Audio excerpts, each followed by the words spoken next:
Welcome to the Chesapeake Chapter Dinner Meeting. I'm Gundar Oswald, the Program Director.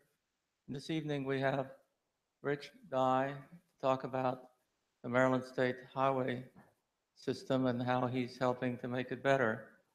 Interestingly, we heard some notices from the governor how he's going to make it better. So I guess Rich has got to make it better. And so let's hear what he's got to say.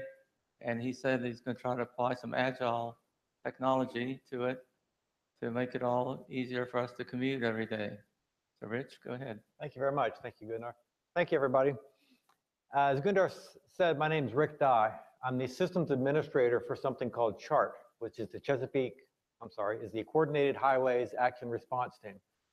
It's a part of the Maryland Department of Transportation State Highway Administration, and has been in place for over 20 years now, trying to make traveling easier and more reliable for the people of Maryland. Tonight, I would like to give a presentation about that system. The first third of the presentation is about that system. The second third of the presentation is about how we are doing this major software development and applying Agile principles to it from the previous very strict Waterfall methodology that we were required to use by the Maryland Department of Information Technology. And then finally, the last third of the slide, since y'all are not only fellow geeks like myself, but you're also customers that use my product, as Gundar said, there are a handful of major projects coming up that you've probably been hearing about in the Sun and in the Post. So I'll let you know about some of these projects that are coming up so you can keep an eye out for them and see how they're going to affect you. So the Coordinated Highways Action Response Team, that's how we do our real-world application of transportation systems management and operations in Maryland, which is a big deal these days. When there was a time that the highway department was run by a bunch of civil engineers, it still is, but their job was to design bridges and design roadways and to actually build bridges and roadways and maintain bridges and roadways. But there was a time not that long ago, as a matter of fact, it was a governor that is near and dear to everyone's heart.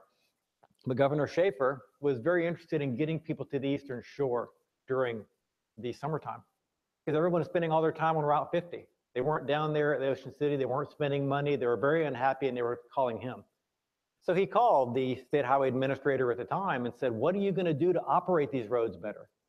And the state highway administrator said what you would expect any engineer to say. Well, sir, you know, we design the roads, we build the roads, we maintain the roads.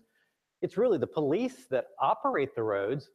To which the response was, you'll find a better way to operate the roads, or your replacement will find a better way to operate the roads. And Mr. Kassoff understood what that meant, saluted smartly, said, yes, sir. And such was the beginnings of the Office of CHART. So we really focused on monitoring the roadways. That's why you started seeing cameras pop up along roadways and managing incidents. You probably have seen our yellow trucks out there. The yellow trucks, if you ever break down, they will give you gas, they'll change your tires, they'll do a lot of states have things called highway helpers, but ours are actually emergency response vehicles. They actually will go up and help the police make it a safer work zone so the police and firemen are safe, but also maybe open up a little bit of an extra lane that the fire truck maybe would have blocked otherwise. So we try to make sure that we're out there at every incident doing incident management. We try to get the information out to the public. You've seen the big overhead message signs. You've probably, hopefully, been to our website, 511maryland.org. We try to get that information out to the public because, once again, if you can be notified about that incident, you don't get stuck in the backup and become a part of that incident. General traffic management. General traffic management is kind of a harder thing, but computer people like me love it. Traffic management is that thought of, right now, one of the problems with I-95 between Baltimore and Washington is everybody trying to go from Baltimore to Washington gets on I-95. But if we could find a way to put a third of that traffic on US 29, a third of that traffic on I-95, and a third of that traffic on the BW Parkway, now suddenly we could manage the flow a little better. Network engineers have known that for years. That's how we build our computer networks. With cars, it's a little bit harder. Cars don't run through switches and routers that we control. You got to communicate with the people in those cars, hopefully pretty soon with the cars themselves, and try to get them to help you with that problem.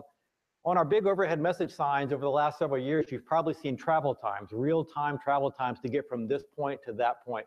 That was really our first attempt at trying to manage traffic. If I can give you a choice to say, to get from Baltimore to Washington, Currently on I-95, it's this. On US 29, it's this. On BW Parkway, it's this.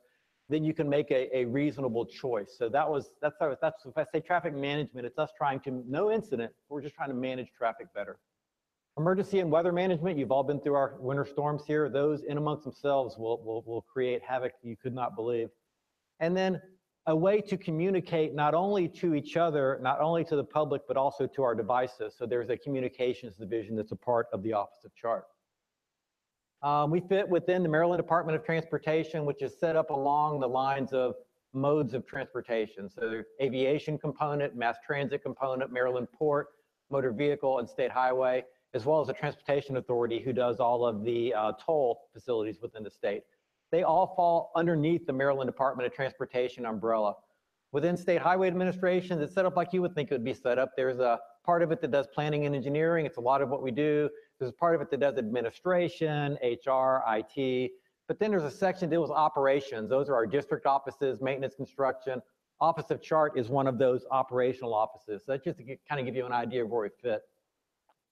I think actually I already covered this. So within CHART, there's 5 divisions. We have the people that actually sit at the computer terminals and try to manage what's happening on the roadways. That's our traffic management center operations. The people that drive the trucks that go out there and actually help you actually push things off the road, actually do whatever they can to get those roads back open again.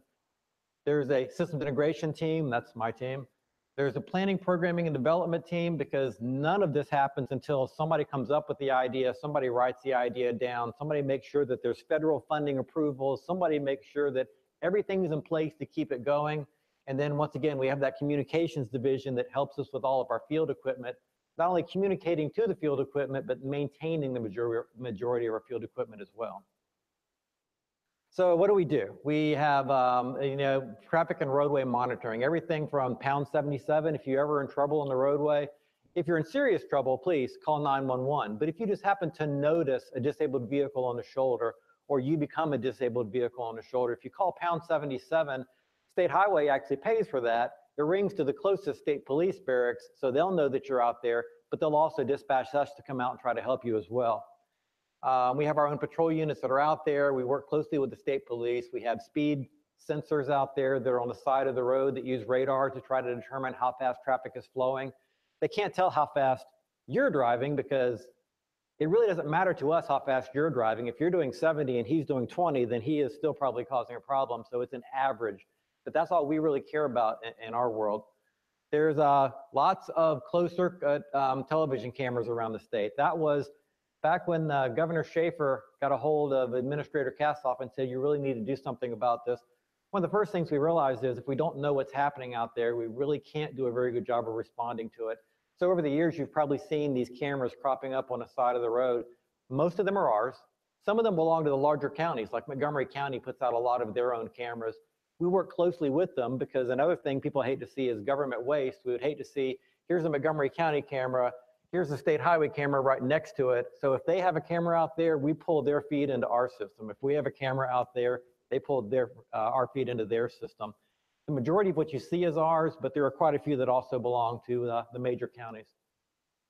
And then we also have traffic probes out there. The traffic probes is a service that we actually brought in. And over the years, we had those separate sensors up there, the speed detectors. And the good thing about speed detectors are we own them, we maintain them. The bad thing about speed detectors is if I have one here and I have one a half mile up the road, if I know what's going on here and I know what's going on there, I can make some assumptions about what's happening between the two. But that could be a huge assumption if there's a major crash that happens to be 400 feet prior to the next speed sensor. So over the years, we try to come up with what's a better way of determining traffic flow. And we worked with the cellular companies for a while, trying to figure out if we could use cell phones to figure out how people were doing. We actually had a project that went across the Woodrow Wilson Bridge probably 15 years ago to see if we could do that. And it worked okay. It didn't work as well as we wanted it to work. And we really were getting our feet into a new area that we were not that comfortable with, which was tracking people by their cell phone. Even 15 years ago, that was kind of a iffy thing for the state to get into. But in the meantime, several companies cropped up that started doing things like providing a service where you are UPS and you want to know where your trucks are. UPS puts sensors on all their trucks. UPS knows where their trucks are. Well, does UPS want to make some additional money by selling that data to another company? Sure. So another company now has all these probes out there wherever the UPS trucks are. That's probably not enough. Well, this company also went and talked to BMW. A lot of BMWs out there, the newer ones have that same service in them. So there's another company out there that's gathering all this data. Then they start selling that sanitized data to other people that want it. We want it. So rather than the state taking your money and putting equipment out there that we have to design, we have to build, we have to put comm to, we have to maintain, if I can buy that same level of service from a company, and this company is providing me with only sanitized data that is not individual raw data, but is merged over periods of time, that's exactly what I want. So we now are starting to get into the world of if we can get probe data to us, that really meets our needs. So we've been doing that for a while now, and it's really started this whole continuum. If you think about what it is we need to do, we as an organization need to determine where accidents are happening. Then we need to notify the public so that they don't get involved in that backup, as well as notify police and fire and EMS so they can get out there. We have to detect it, we have to notify it, and then we have to notify the public. We started off doing all three of those things. We put sensors out there to detect it. We then notified the police, fire, EMS, came up with good procedures of how to get them out there. And then we put the big giant overhead message signs out there. Well, as the years have gone on, you're going to see that that's been changing a little bit because government did all three of those roles, not because we were best at all three of them, but we were the only ones that really could do all three of them. Back when the only way to detect what was happening was putting a big, expensive camera on the side of the road, well, really only government can do that. But there's better ways of doing that. If the cars know where they are, if the cars can start letting us know, if the services are out there and they can let us know, that's cheaper, that's better. We can start getting rid of some of that field infrastructure and start buying that data.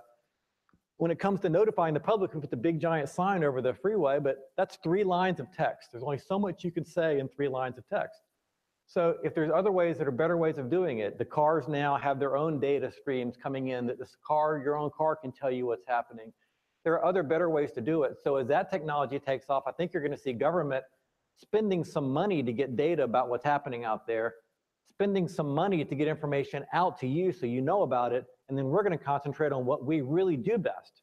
We run ambulances, we run fire trucks, we run police cars, we do things that you need. So if government can concentrate on what it's really good at, not just the only things that it has the physical capability to do, your money is better spent. So you're going to see a lot of that.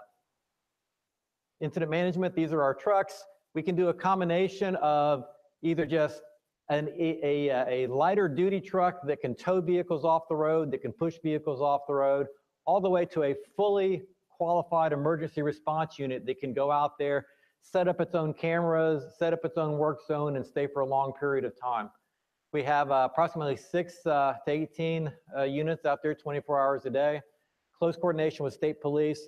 We actually do have the ability within Maryland to move things off the road without waiting for people to come in and clear them up. That also used to be an issue, and that was another one of those Governor Schaefer, Mr. Kassoff things, which was back in the day, if you have an 18-wheeler and your truck breaks down, it's blocking the roadway.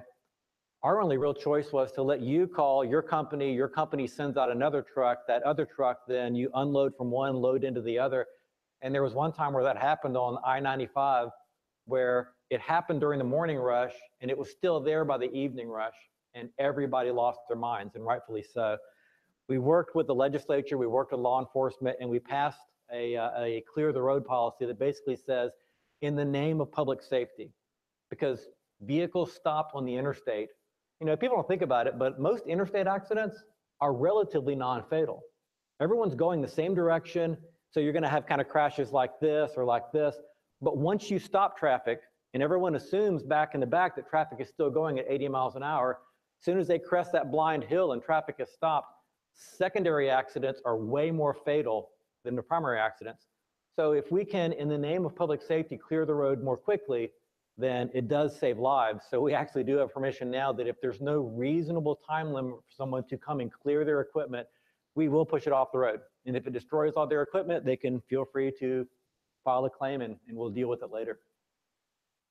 Traveler information, this is just right now. You see a lot of these signs trying to get information out to the public because that's the easiest way for us to get information to you. It's limited. There's only 3 lines of text. You can only do 2 phases before the federal government feels that we're overwhelming people with too much information. You don't want people trying to read a very complicated message, but it still was the best way to do it at the time. You're going to see a lot of these go away as we start communicating directly with cars. We had these travelers advisory radio stations. You've probably seen some of those. They're 1610 AM for the most part. It's unregistered. You don't have to have a special FCC license. You don't have to have the same type of FCC license that you would have to have for a regular radio station. They only broadcast about a 2-mile area.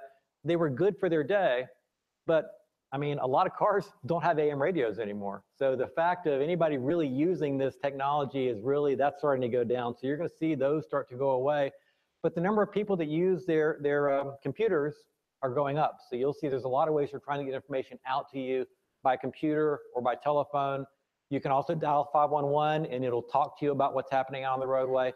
So as we're trying to do this, get information out to the public, we're trying to find better ways to more quickly get information out. You saw the travel times, that's an automated feature now, so no operator has to type that in. It automatically is provided by the computer system. Toll rates are automatically updated by computer system. Weather messages now. Last year was the first time that we started connecting these signs to our weather stations that we have on the roadway, so that when a weather station in an area shows that the air temperature is less than 32 degrees and the pavement is wet, then it automatically starts putting messages up on signs warning people that icy conditions are possible. So it's not perfect. It's not saying there's definite icy roads exactly where you are, but it is quickly getting word out to you that the situation could be icy, so you can make a good decision. And then as a storm comes in and more people are involved in it, we'll put up more specific messages. But we're trying to figure out how to very quickly get that information out to the public so the public can make reasonable decisions. Traffic management for special events, work zone management, emergency weather event operations. We talked about that. It's our system is set up to be able to operate 24/7 on its own power for an extended period of time. So we are definitely set up to try to make sure that we can continue this function whenever we need to. Over the years, we've ended up pushing our system out to 36 different agencies and over 91 operating centers. So we realized that it's not just us that needs this data. So this data is also going out to other people that do what we do. So these are some of our traffic management centers, but the authority has its operation centers, the counties have operation centers, BWI operation centers. So we try to make sure that we push our data and our video out to other like-minded people. Then there's law enforcement. You know, at the end of the day, we are not police officers. We do not have police powers. We don't want police powers, but we do need to work with them because when something happens on the roadway, they're quite often the main ones that need to deal with it. Highway maintenance, our own maintainers have access to all this so that when something crazy happens out there, back in the day, if something happened on I-70, somebody's going to call us. We're going to call the Dayton shop. The Dayton shop supervisor is going to get in his yellow truck. He's going to then drive up to I-70. He's going to see what's happening. He'll get on his radio. He'll call for help. Well, now when something happens, he logs onto his PC at work. He knows everything we know about it. So he knows about the incident. He knows where it is. He can pull up our video. Then he can send all of his forces without having to go out there. So we're trying to make sure that we have this data to do what we need to do, but we also share it with others. Emergency operations. Emergency operations used to be how the counties deal with tornadoes and hurricanes. That's what the county emergency operations centers used to do. Now they do everything from, you know, mass casualty, mass shooter, mass whatever. So the counties, their responsibilities over the years, especially since 9/11, have really, really picked up. We try to make sure that they have access to the same information we have as well. Information sharing. We have a very good relationship with the University of Maryland. They have a specialized Center for Advanced Transportation Technology that's designed to do this exact type of thing. All of our data in real time goes down to the University of Maryland, and then they use it to, A, make sure that they've got it available for research for their students, because that's part of what they need to do. B, if they have access to all of our data in real time, as soon as we need a study done, the state university systems in the United States still have a role that they had back in the 1800s when many of them were formed, which is the research arm of state government. So when we need research done, they have all the data as well. So we try to make sure that they get the data in real time, as well as the people that maintain the systems for us. These are the primary systems I wanted to talk about then. So we've got our advanced traffic management system. It was developed in the mid to late 90s. It identifies and tracks those traffic flow disruptions. It sends out first responders. It also notifies the public. It sends notification to the media. It updates real-time traffic website. So it tries to make sure that it finds out what's going on, sends out first responders, notifies the public. Emergency Operations Reporting System was developed actually before ATMS. It was developed back in the days that we were fighting these big major snowstorms. And as soon as you're fighting the snowstorm, the Secretary of Transportation, the State Highway Administrator all come to the Statewide Operations Center, and the media flock in with them. So when they're standing there, the media really want to know two answers. One is, tell me what you're doing to fight the storm. So they want to know how many trucks do you have out, how many people are on standby, how many contractors are you bringing in, how many roads are closed, how many roads are open. But they also want to know, and how much is this costing us right now? The state of Maryland has a pretty in-depth financial management system. And that financial management system is run out of Annapolis, and it will tell you anything you want to know about state government expenditures, as long as you have about 6 to 9 months before you really need that information, because it takes a while to get through the system and then make its way to Annapolis and get put in the mainframe, and no one's going to wait for that. So EORS is really designed to be that whole, what's happening with the storm, who's doing what counties are in snow emergency, but it also takes a look at all the people that are doing things on the roadway, and it estimates what their cost is. So we can tell them at this point of the storm, it's estimated that it's costing the state of Maryland X dollars, based upon here's how many state people are currently active duty fighting it. Here's how many contractors we've brought in. Here's how many front end loaders that we have spreading salt, and here's how much salt they're spreading. So it's a tool to have situational awareness, what's happening, and then estimate how much the cost is. And then all of those three systems, those are the three primary systems that my division maintains. And we do all the design, build, operating, and maintaining of those systems. And then there's just a slew of web servers and mapping servers and all the things that allow you to take all of this data and distribute it and display it in some kind of reasonable, usable format. Currently, right now, for those different systems, these are the numbers of lines of codes, and these are all owned by the state of Maryland. These are not commercial off-the-shelf pieces of software. So that's the current number of lines of code total, over 7 million lines of code right now that we are maintaining for those systems. So where does all this money come from? Well, Maryland passed a law years ago stating that if you're going to spend money on something that's major, then it's a major IT development project. If you're going to do that, it's got to be approved and monitored by the State Department of Information Technology, and it's got to be reported to the General Assembly every year. That's smart. You don't want people spending a lot of money without some level of oversight. So to do that, for those three systems that I told you about and the other ones, the capital budget for updating those is about $4.6 million. The money that we have then for O&M, for purchasing new switches, new routers, all that kind of thing, sustaining engineering, it's probably about another $3 to $4 million. So it's less than $10 million a year for all those systems. But what is good systems engineering? And this is what I came to talk about last May. So if you weren't here last May, shame on you, but it's probably still sitting on the internet somewhere. You can go back and take a look at it. At the time, I came out here to talk about what is this good systems engineering? Well, the federal government provides normally about 80% of the funding. So that money that I was telling you about that we spent on this, about 80% of that is federal money that comes in. Only 20% is state money. So we're very financially frugal system when it comes to state dollars that are put into it. But to make the feds happy, they for years had built into their law that all ITS's intelligent transportation systems projects that are funded with highway trust funds shall be based on a good systems engineering analysis. And these are the kinds of things that they think that should be. But it's up to me to sell them, okay, here's what I'm going to use for my good systems engineering analysis. And it's up to them to say, yes, I agree with that, or no, I don't agree with that. Well, what should it look like? Well, the State Department of Information Technology, they came in and said, okay, well, CHART is one of those major IT development programs, or major IT development projects. So according to the state finance and procurement title, it's got to have a executive business sponsor, it's got to have a full-time systems management team, and it's got to use this rigorous systems development life cycle. And if you're ever curious about that, go to the Do It website. They'll tell you exactly what that is, but it looks a lot like this. It's got a lot of, well, let me get to the next slide. So we then, on our side, say, okay, so I've got to prove to the feds we have a good engineering analysis.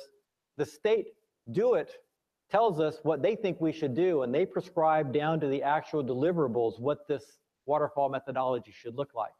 So we have a very in-depth system and a way of tracking what we do to show that we're meeting that need. So for the last 10 years or so, we've been following this process. And so there's a schedule. When I came here back in May of last year, our schedule kind of looked like this. So we'd be working on an advanced traffic management system project, and here's what those projects look like. And it's a nice waterfall. So by the time you start this one, you're about halfway done with that one. And then when you start this one, you're about halfway done with that one. It's a very traditional waterfall. It was pretty easy to manage.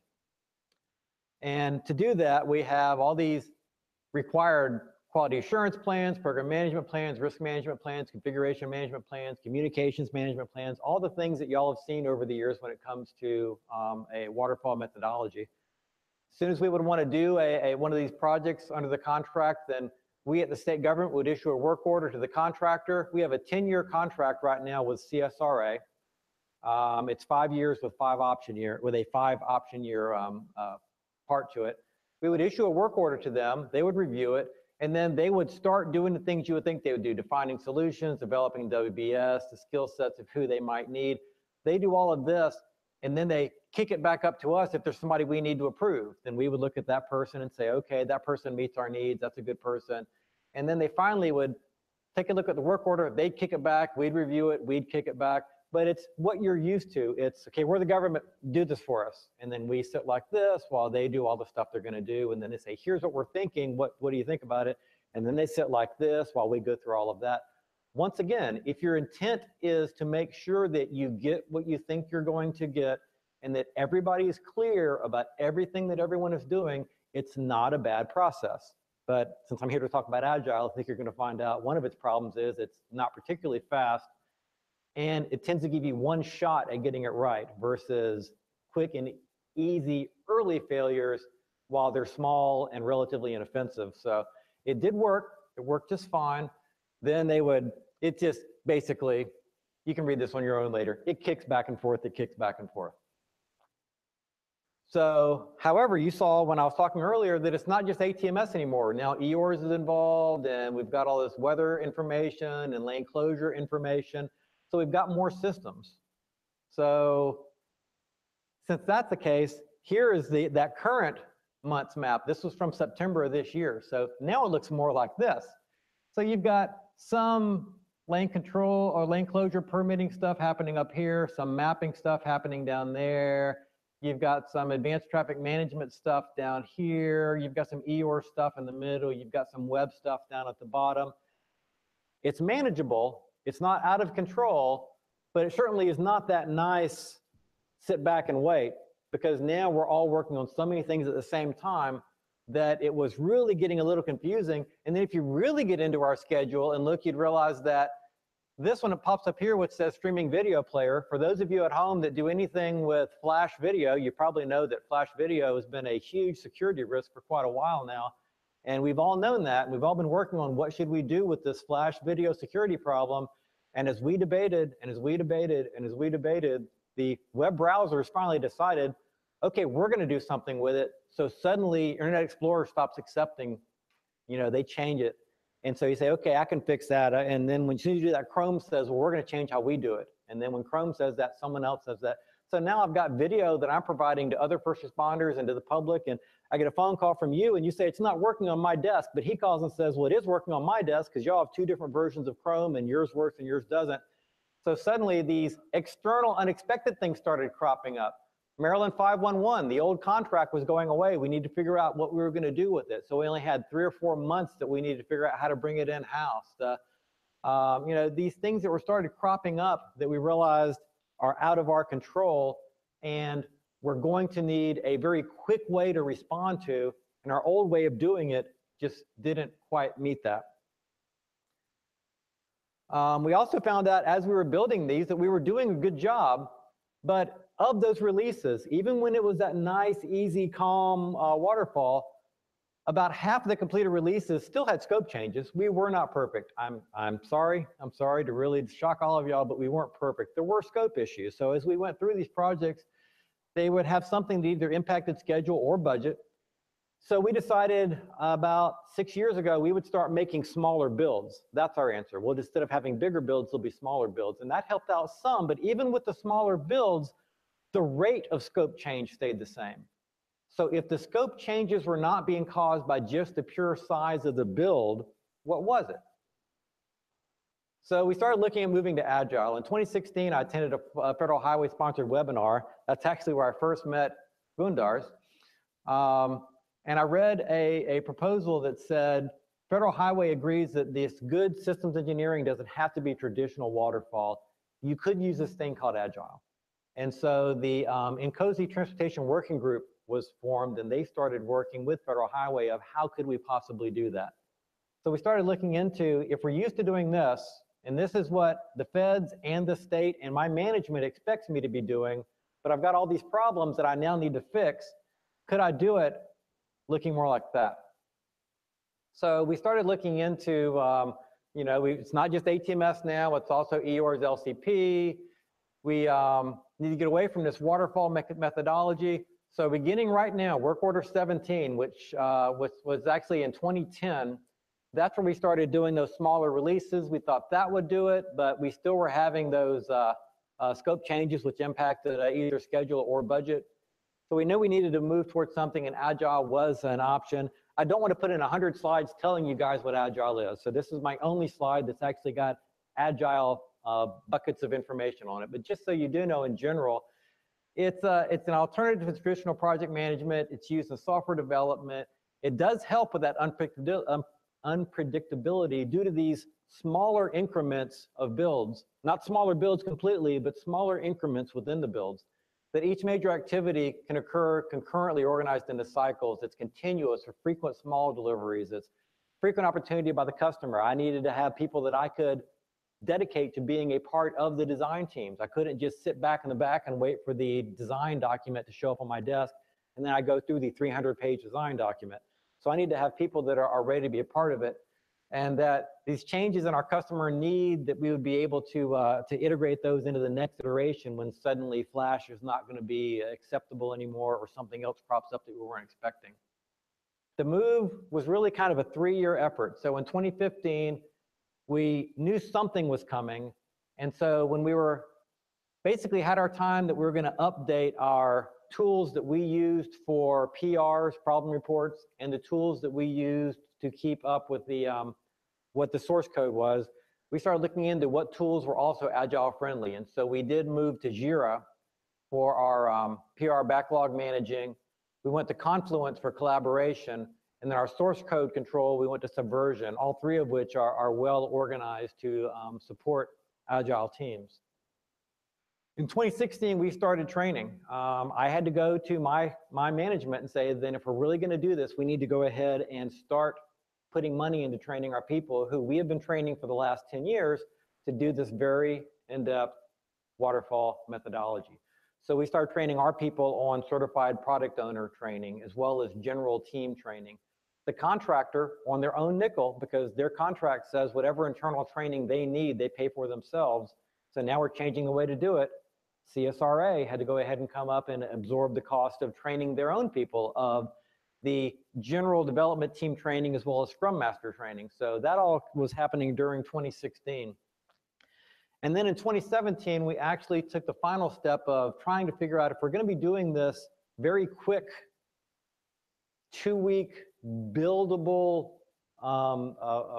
bits of code that we're working on, then we need to find a way to make our testing less manual, make our testing more frequent, and a way to do continual regression testing. So we've started coming up with automated tools of how we do those things.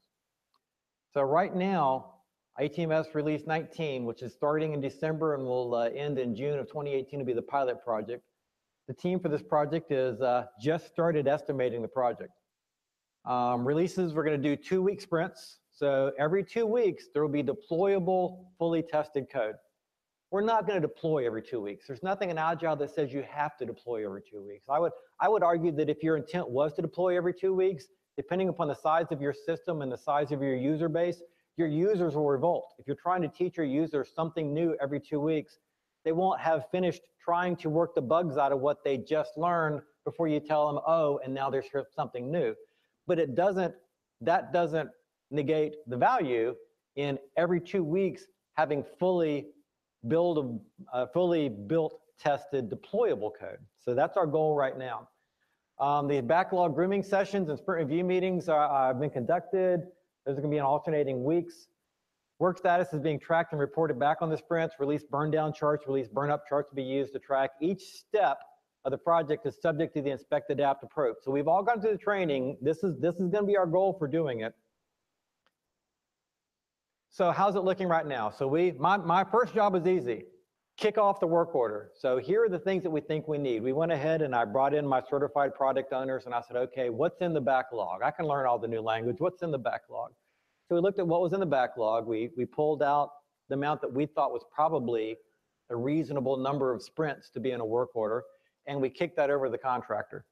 The contractor then started doing this estimating effort, and a planning poker session started. Keep hitting the wrong button.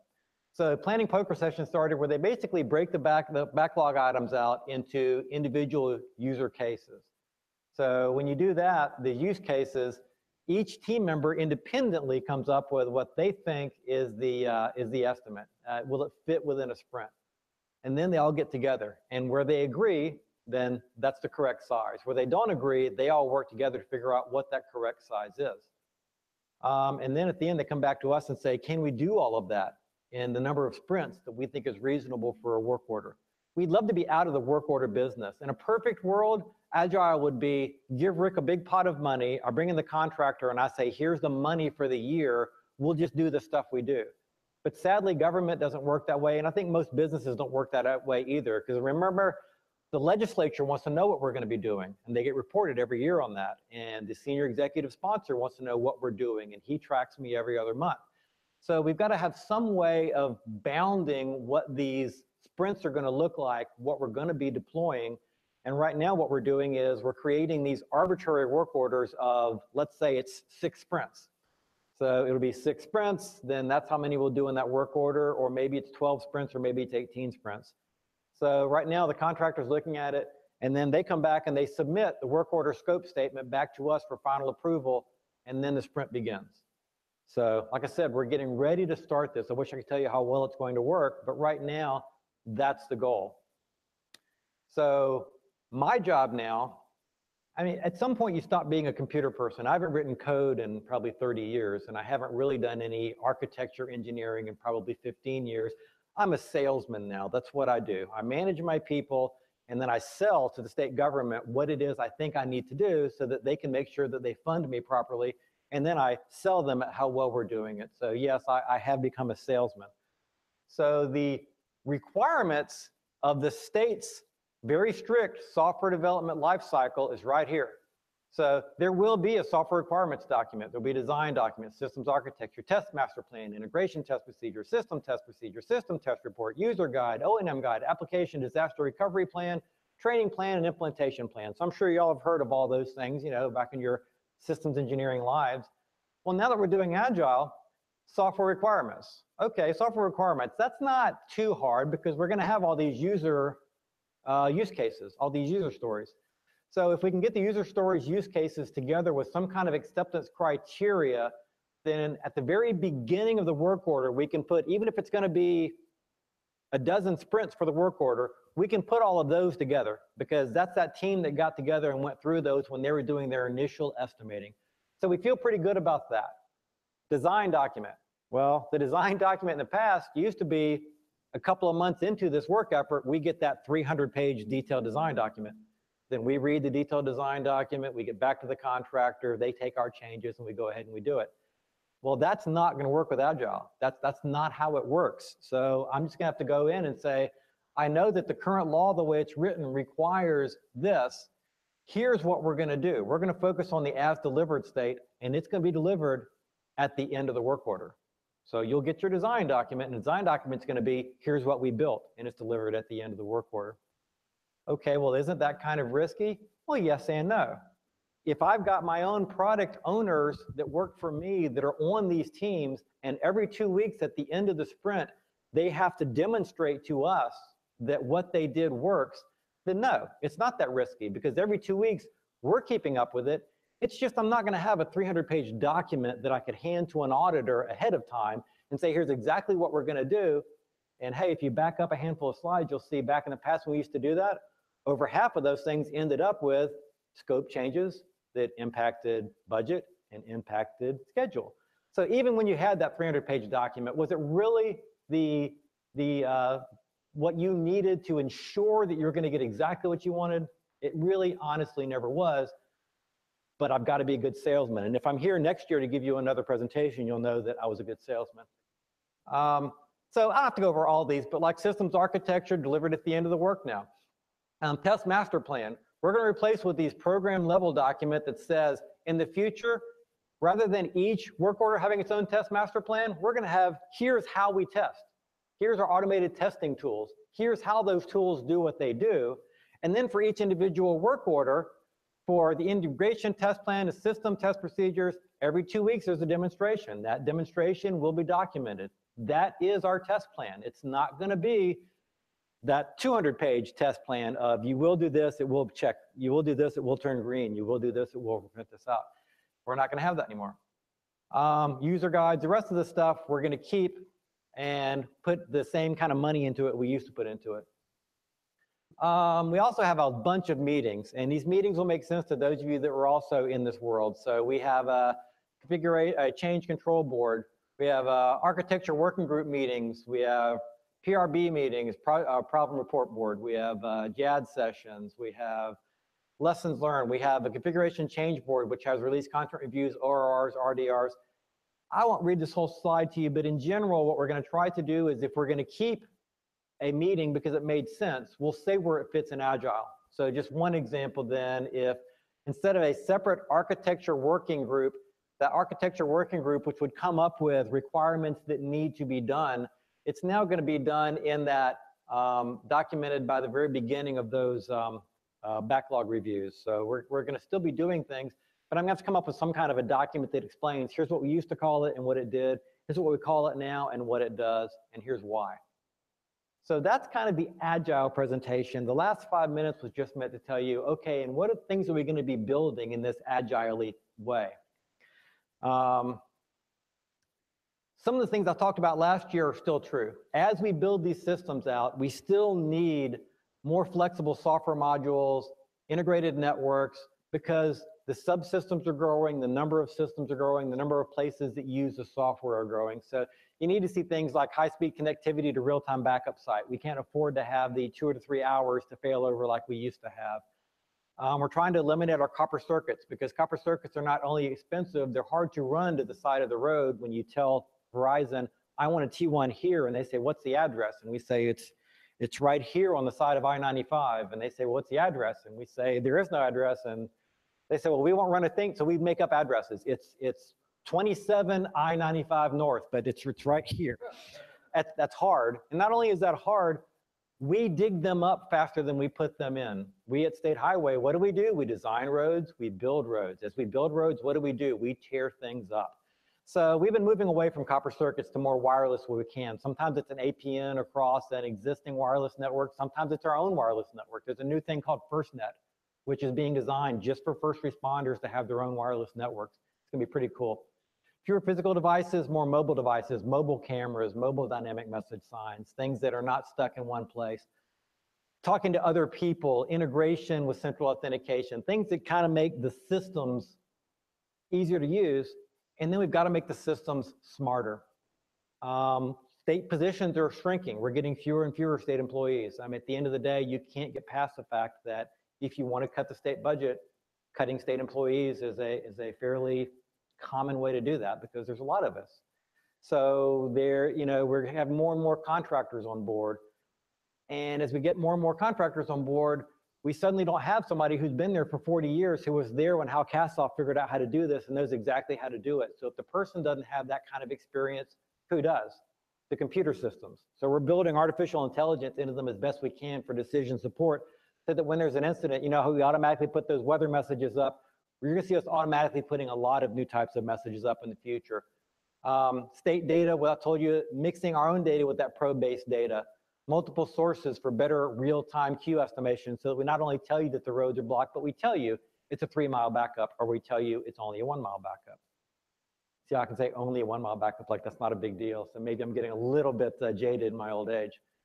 These are some of the exciting things you probably heard about.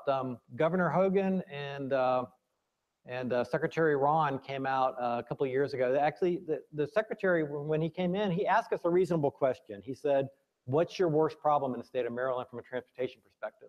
And the honest answer was I-270. I-270 is just, it's insane. There's just no way to get up and down I-270 during either rush hour. He says, okay, then I'm gonna help you fix that. What's your plan? Remember, we design, we build, we operate roadways. So when he asked that, we said, oh, thank God you asked, come with us. So he came in and we showed him the room full of filing cabinets, and we slid them out and we said, here is the $300 million 20-year plan that would fix. And we kind of expect him to do what a lot of previous secretaries have done, which is, well, that's not possible. I can't get that. It needs to be, if the problem is so big, sometimes the solution becomes do nothing or do very minimal. Secretary Ron is not that kind of guy. Secretary Ron has been an interesting guy to work for. He's like, okay, well then what can we do? So he actually went out to the, he said, okay, I now know what my DOT wants to do. He went out to enterprise. He went out to the companies out there and said, what do y'all think we should do?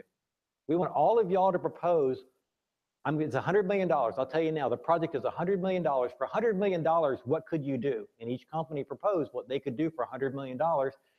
And he chose the one that would move the most people the fastest, that would make the biggest difference.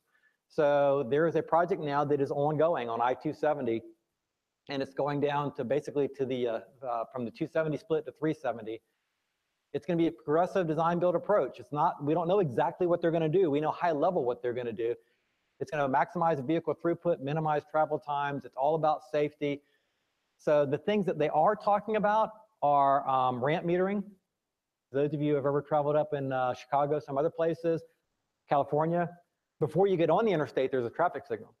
And then it turns green and 2 cars go and it turns red and everybody else stays on the ramp. And then it's monitoring traffic upstream and downstream. And then when there's a spot, it then turns green and 3 more cars get on, then it turns red. So we've looked at that in Maryland over the years, and we've always kind of just came back with, well, it's just not a good fit for us. Well, this company thought so. It actually fit in well, and so now it's a good fit for us. We'll be installing ramp metering. We're going to have something called an active traffic management system. This active traffic management system is going to have speed sensors, traffic flow sensors, cameras. It's going to have dynamic message signs, and for the first time ever, you're going to see on I-270 variable speed limits. So when it detects that there's a problem up ahead, we'll still do what we've always done. If there's an accident, we're going to respond to it, and we'll put a message up on a sign telling you there's an accident. But before that happens, what you're going to see is, as traffic slows down, automatically a message will pop up on a sign that says, congested area 2 miles ahead, prepare to slow. And a variable speed limit sign is going to go from 55 down to 45.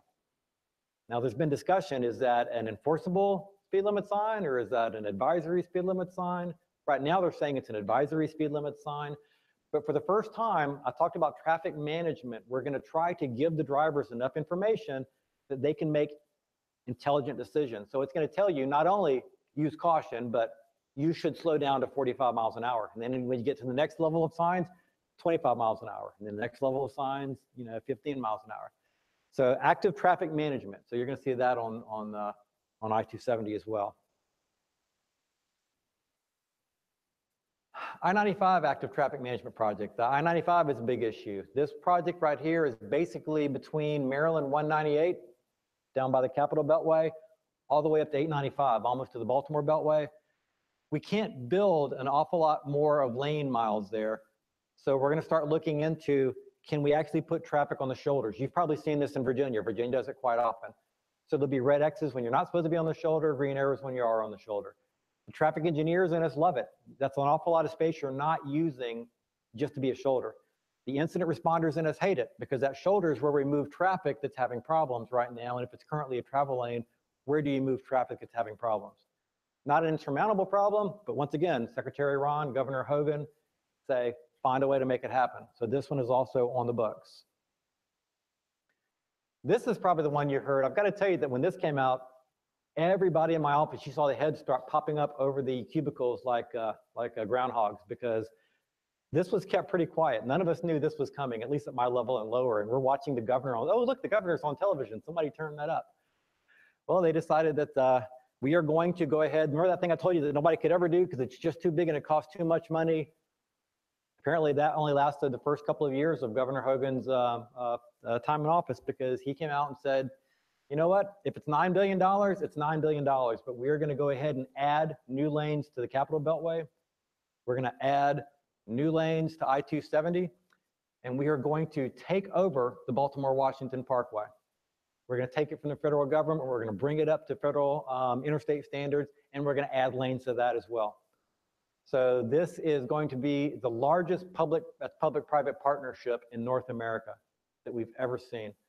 It's going to reduce congestion for the drivers, significantly improve traffic conditions, but it is going to be an amazing bear.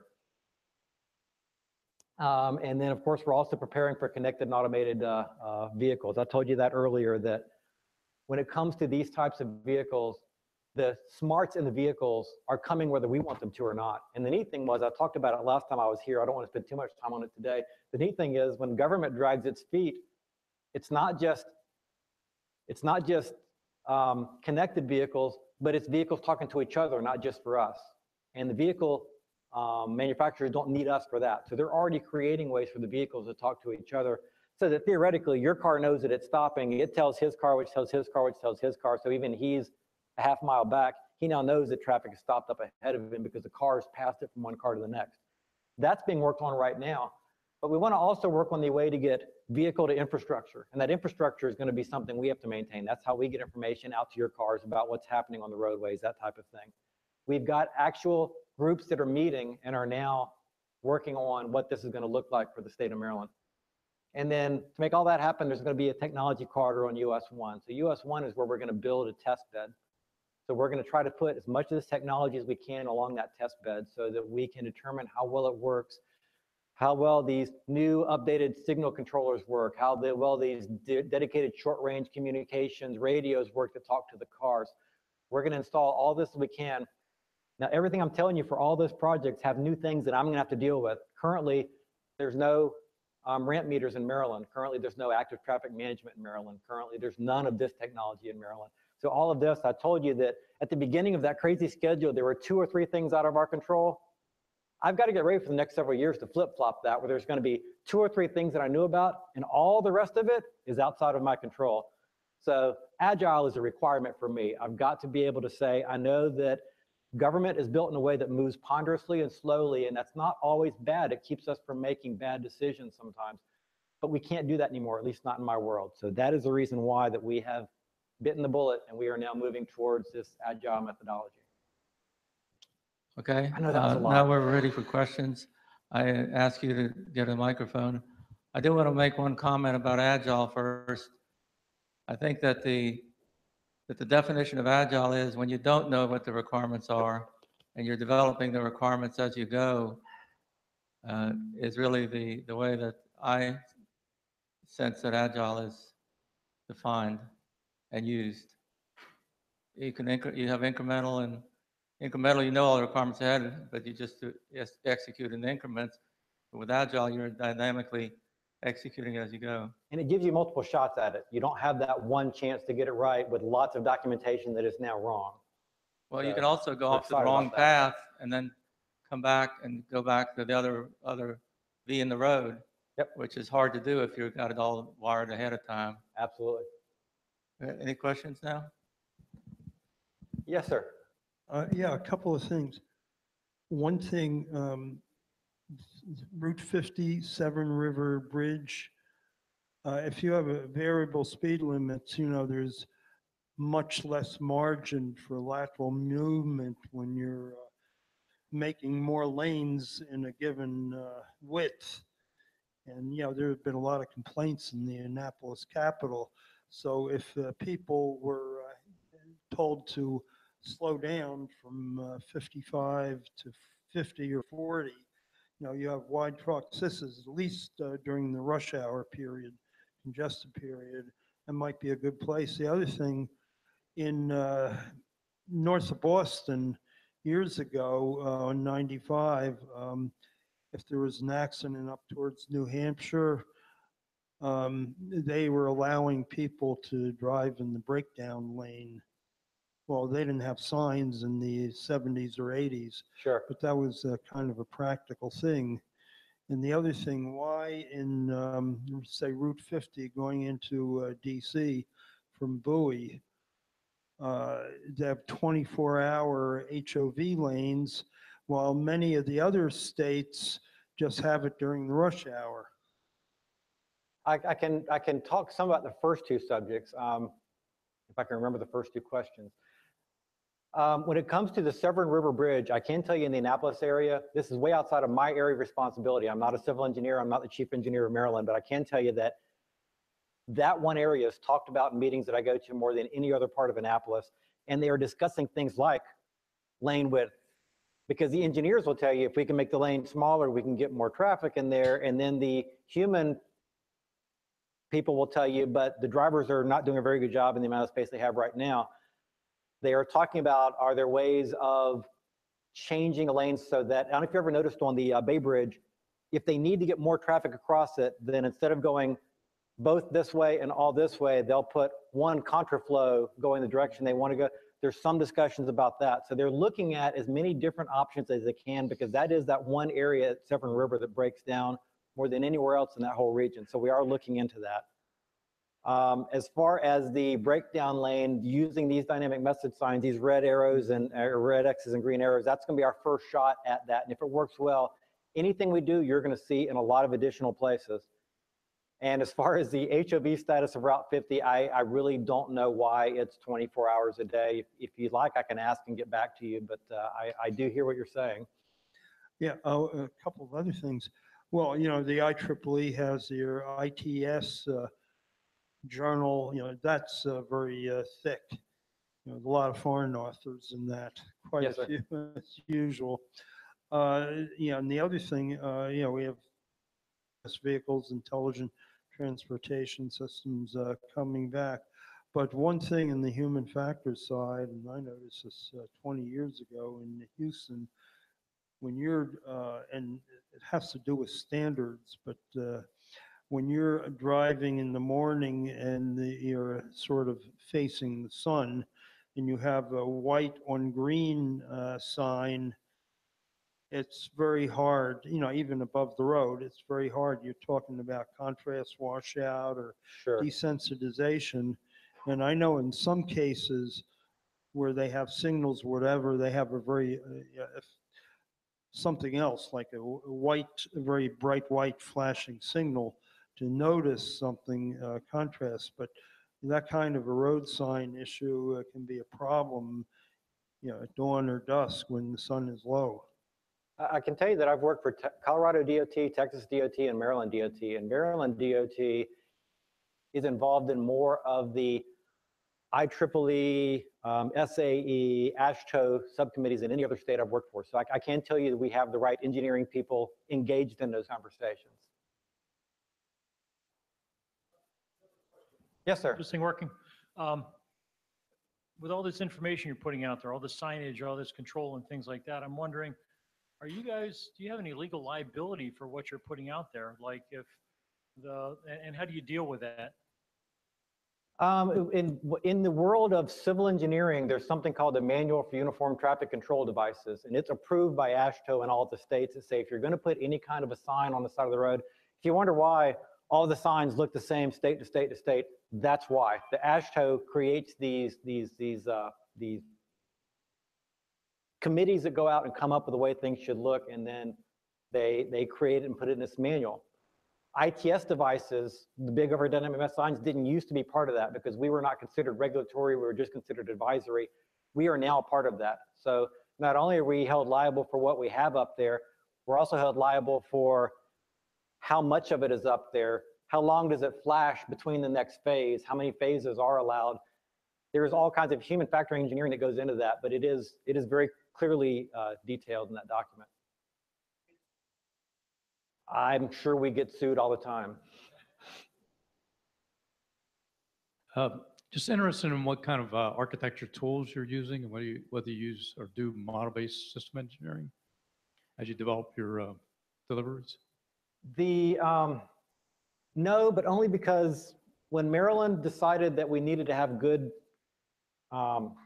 process, the Maryland Department of Information Technology was given regulatory authority to make sure we followed whatever process they came up with. And so they came up with that very manual for development lifecycle. So the documents that we created were actually given to us in a book that said they will look just like this. So we just took what they gave us and we've put the time and the hours into putting all of our words into those documents and make them look like that. That's going to change now. I mean, it has to change now. So DoIT has said we can go Agile. They prefer we go Agile, but they haven't changed any of the written rules that say we must follow all the old artifacts from the old SDLC. They're going to, but they haven't yet. So there are going to be some tools that come out, and those tools are supposedly going to help us go down that road, but I don't know what they're going to be yet. Okay, well, thank you for. We can't afford to wait, though. So one more question. And by the way, I'm not going anywhere. So afterwards, if anybody has any questions, I'll stay here till the last questions. So question, like if I'm on the road, I'll open up Google Maps. It tells Well, hopefully me. your co-pilot will do that, but True. okay. And I have a little handy thing over there they use too, right? But it's reading data, it's telling me accidents, speeds. Do you guys, like on the state, is that data you have access to? Are you using their data, or are they using your data, or are you guys totally independent and therefore duplicating data, all the sensors? Is there a relationship there between? There is, absolutely there is. One of the things we decided in Maryland a long time ago was whatever we had, we would make available to anyone that wanted it. As a matter of fact, when I first got here, I came here from Texas, and in Texas, I was the first systems administrator for San Antonio, which was one of the first major systems in the country. And when I came here, I thought, well, why should we rebuild that here? Let me just get what they built and bring it here. And so I went and talked with Texas, and this was the mid-90s. They weren't ready to deal with the liability of me using their software. And so the other big player in the world was Georgia. So I went to Georgia, and Georgia said I could use their software, but they were not going to charge me for it, but they might charge me some unknown amount in the future that I would have to agree to right now. So none of that really worked out for me to build a system that I thought, would be what we needed to be our real, honest-to-God command and control system. So yeah, in Maryland, we went ahead and we rebuilt what we wanted from scratch, but we decided on day one, whatever we built, for starters, would be available for anyone that wanted it. So all the design documents, all the source code has been available to anyone that's wanted it since we built it. And several states have reused quite a bit of our software as they went down the same road itself. We did the same thing with the data. When I first started building the system, the administrator would come to me and say, we're not the police. We need to make sure this makes its way out to the Maryland State Police. So put one of these chart workstations in the state police barracks. Well, I mean, I'm an IT guy. If you tell me I have to do something, I'll do it. It may not be a great decision. So it's like, okay, if you're the state police and you need my data, what I'm going to do is I'm going to knock a hole in my firewall. I'm going to put a T1. I'm going to run it out to your facility. I'm going to take one of my workstations. I'm going to pop it in your facility and basically extend my network to your facility for that one PC that you don't use that often. You forget how to log in. Bad idea, but bad sharing is better than no sharing at all. So early on, we realized, if we could provide all the data, then they could pull it into whatever system they have. Operationally, it's a better idea because they're going to use their system every day. They're going to use my system once every 2 weeks whenever they want to do it. So we've always made our data available as well. It's also available to the public. So anybody who wants to get my data, they can, if you go to my website, if you go to md511.org, there's an XML schema and an RSS schema that if you have your own website, you can pull 95% of my data, including the live messages from the signs, the live incident information, and the live streaming video, and put it in your own system if you want to. If you're more of a system, like I'm a system, then there's a way that you can communicate with me where we have a relationship and have tokens back and forth, and then you can ask me for information and I'll pass it to you. We've had that for over 10 years now. So when Google Maps became a thing, we contacted them and said, if you want our data in real time on your map, here's how you can come and get it. They want our data, guys. Waze, everyone says, Waze is gonna put you out of business. No, I love Waze. Waze is great. What I love about Waze is it's got all these people out there that are all working together. But the bad problem with Waze is there's all these idiots out there that really don't know where they are and what they're doing, but they're all putting data into the system. So Waze, their biggest concern is not knowing where the accidents are. They've got all of us idiots out there. What their concern is, when's that accident over? Because you're going to come up on it, you're going to put it in the system because you see it, and then when you get past it, you're done. You're not going to go back and say, oh, wait, I need to clear that incident because it's cleared now. We know we have reliable data. That's what they love about government data. So for years, our data has gone to Google, and our data went to Waze, and then Google bought Waze, so they were kind of together anyway. We looked at pulling their data into us, and we have the ability to do it, but up till now, I guess this is an advantage. It's also a disadvantage. Maryland is a very small state with way too many people in it. So every study that we've ever done tells us that the time frame between an incident happening and somebody calling 911 or Pound 77 or one of our own forces seeing it is seconds to maybe minutes. So getting slightly faster data would be helpful, but if that slightly faster data that comes in is 1,000 data points within a mile, a human can look at that and say, oh, I need to look into this and see what it is. But my computer system, if I got those 1,000 data points, now all of my exports are sending out those 1,000 data points as guaranteed Maryland state data. This is something we can believe. My God, there's 1,000 incidents out there. So we tend to not pull in things like Waze and Google Maps that are crowdsourced, but we absolutely push everything we have out to them. If you want to use Waze, if you want to use Google Maps, when I go home, do you know what I use? I use Google Maps. Why not? It's a great system. So we definitely make sure that we put the data out there for anyone that wants to reuse it, in any company that wants to reuse it. And we've got the ability to pull in external data, but we tend to pull in things like CAD data from other first responders, from state police, from other verified sources of information that we can now respond to. It tends to be what we pull in. Yes, sir. As you do your software updates, cyber attacks and security. If I told you that, I'd have to kill. No, I won't say that. The good news about how we're set up for security is, if you're going to set up for security, you really need 3 types of security.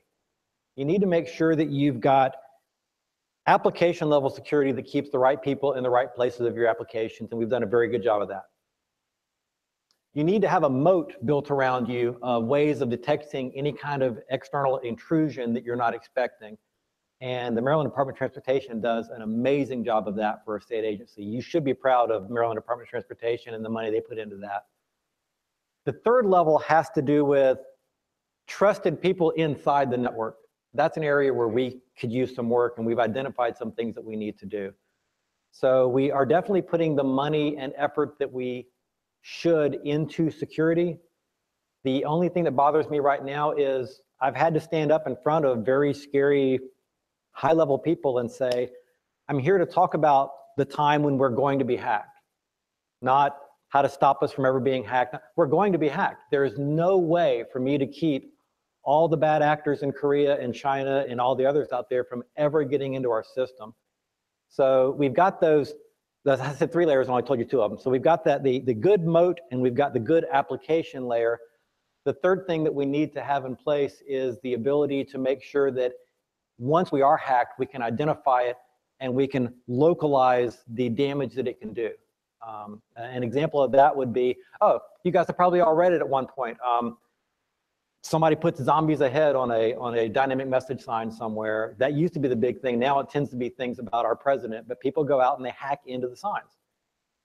If that happens, 100% of the time in Maryland that's happened, it's because somebody, normally a college student, has gone out to the sign, cut the lock off the sign, get into the sign, disconnect it from my network, and then find a way to put a message on it. Well, if I can't communicate with it, then there's nothing I can do about that other than notify somebody I've lost communications with it, and then somebody goes out to try to find out why I lost communications with it. But within our system, if somebody ever hacks into our system and manually changes a sign by hacking into my system, the system has a lot of robots that run in the background that look for constantly what should the status be? What is this current state of all the different systems out there? So it knows what the message should be on every sign. If somebody finds a way to sneak into that sign and change the message, the very next time we poll it, the system's going to say, that's not the right message, and change it back. So the 3 layers of the moat we're excellent at, the application layer security we're very good at, but the knowing what the current state is and keeping that current state constant across the entire physical state of Maryland, we do a very good job of. But it does worry me because I'll never be able to keep up with the people that are in that world, and I can't pay for that level of people to do it. So it keeps me up a little bit.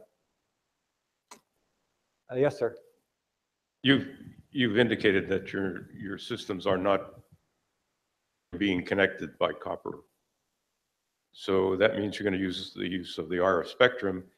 What are the problems and challenges of getting the right spectrum allocations and the right frequency assignments, given the proliferation of all kinds of uses of the spectrum these days?